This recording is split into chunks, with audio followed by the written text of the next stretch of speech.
Hello again, it's Gabby from the Gabster channel.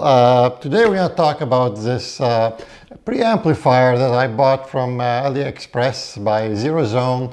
I did a part 1 about it and there was quite a bit of interest, so I figured I'll do a little bit more detailed part 2 because there's been some new developments since. I bought this preamplifier with my own money, so I'm not really influenced by anybody about certain opinions in one way or another, so I'm just giving you my true, my personal basically experience with it. It may not be what you would call, an in-depth review and very detailed like some people would like, but at least it'll give you some idea of what to expect if you buy something like this.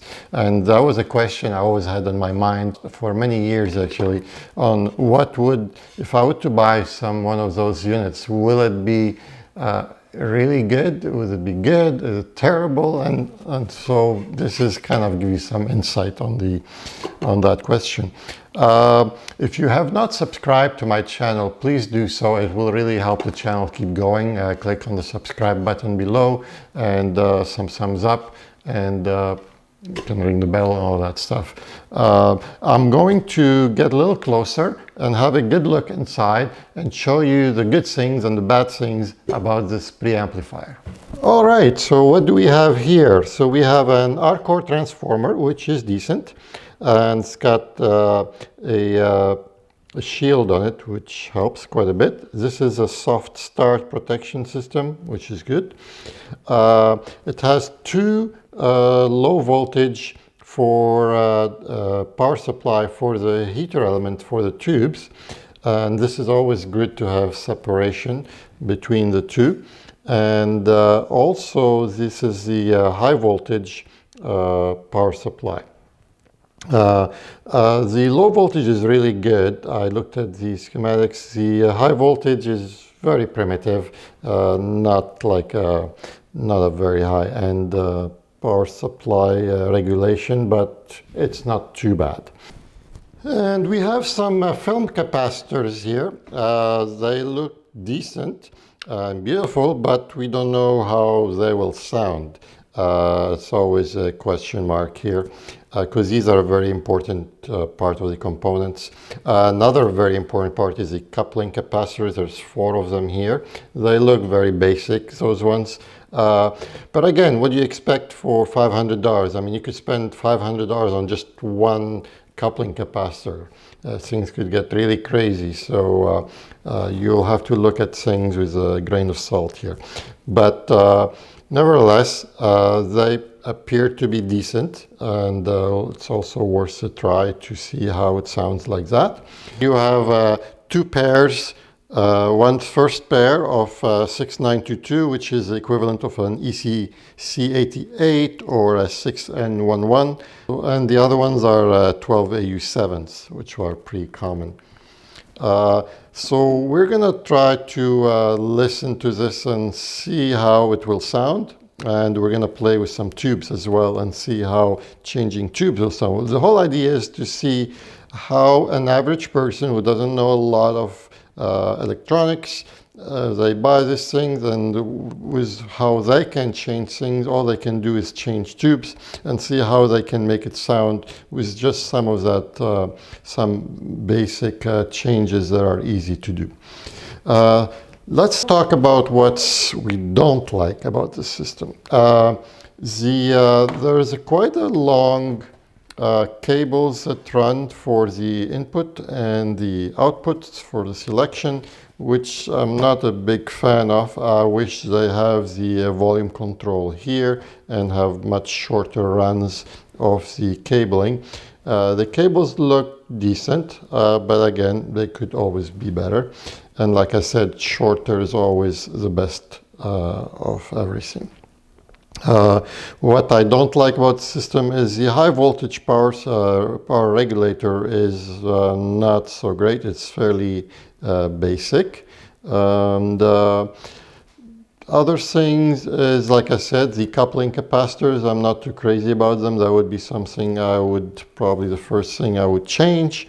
So I have plans to do all that, but in this part 2, I'm going to focus on the preamplifier as it is and how an average person that could buy it and change things with the tubes could achieve some decent sound with it. So how does it sound?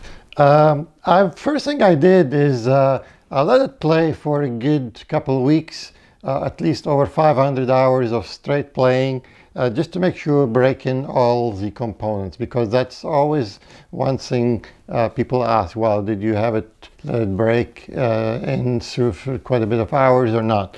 And the second thing is, like I said, I used different tubes this time.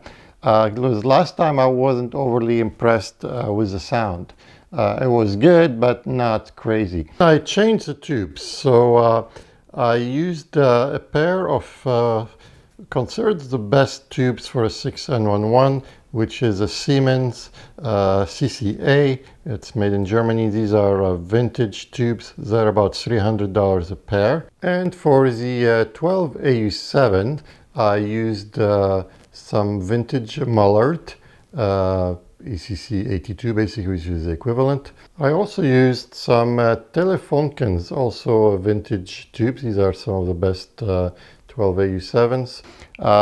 So I tried it one more time in my setup 2 here. It's a vintage setup using, it's a Yakin MS300. It's a linear design, and using my own DAC that's still being built, but it's running really good.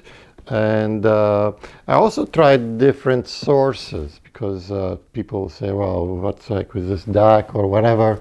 And so I've tried couple different DACs. I've tried some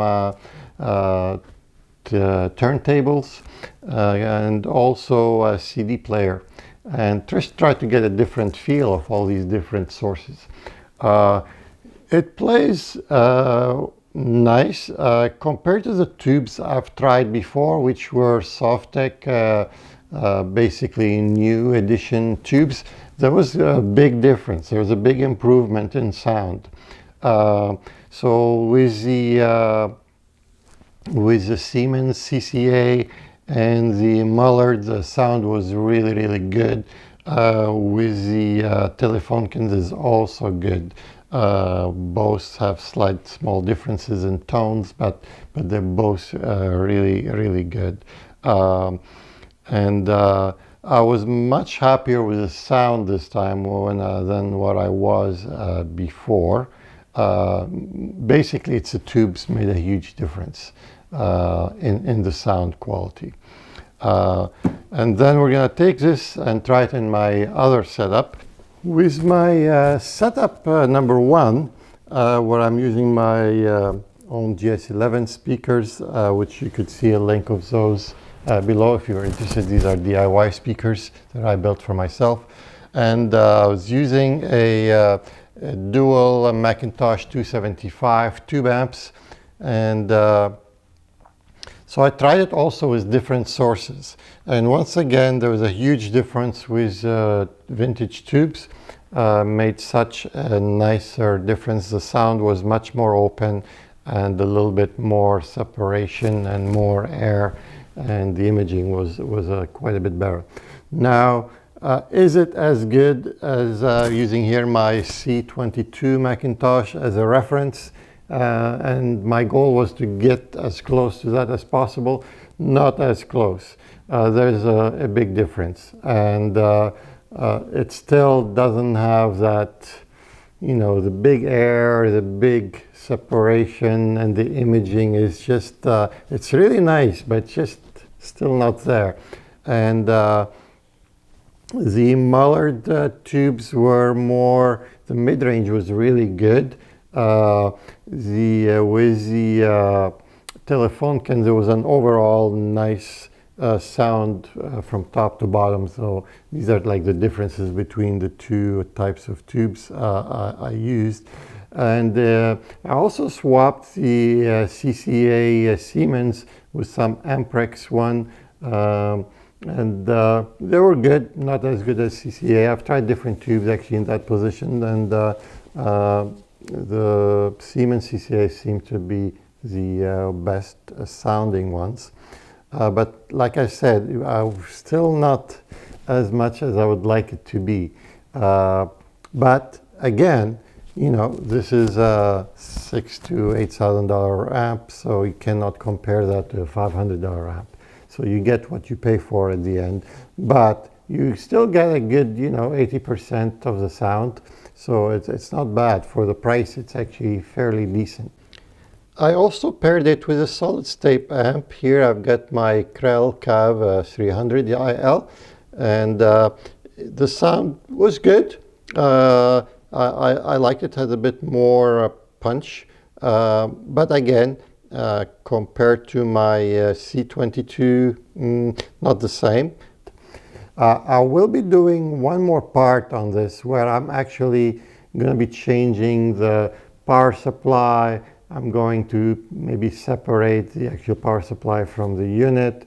I'm going to change all the capacitors, the coupling capacitors, and a whole bunch of things, and see if I can make it sound good. But that's just pushing things to the limit. You're almost building your own preamplifier here, so it's not really the same. The purpose of this video is more to see how good it is as if you buy it, and what can you do to improve it within the limit of, you know, a normal average person. I hope you enjoyed this video. If you like it, please subscribe, like I said. If you want to see some videos about my GS11 speakers, I'll put a link up top here also to see more about those. Once again, hope to see you again. Take care.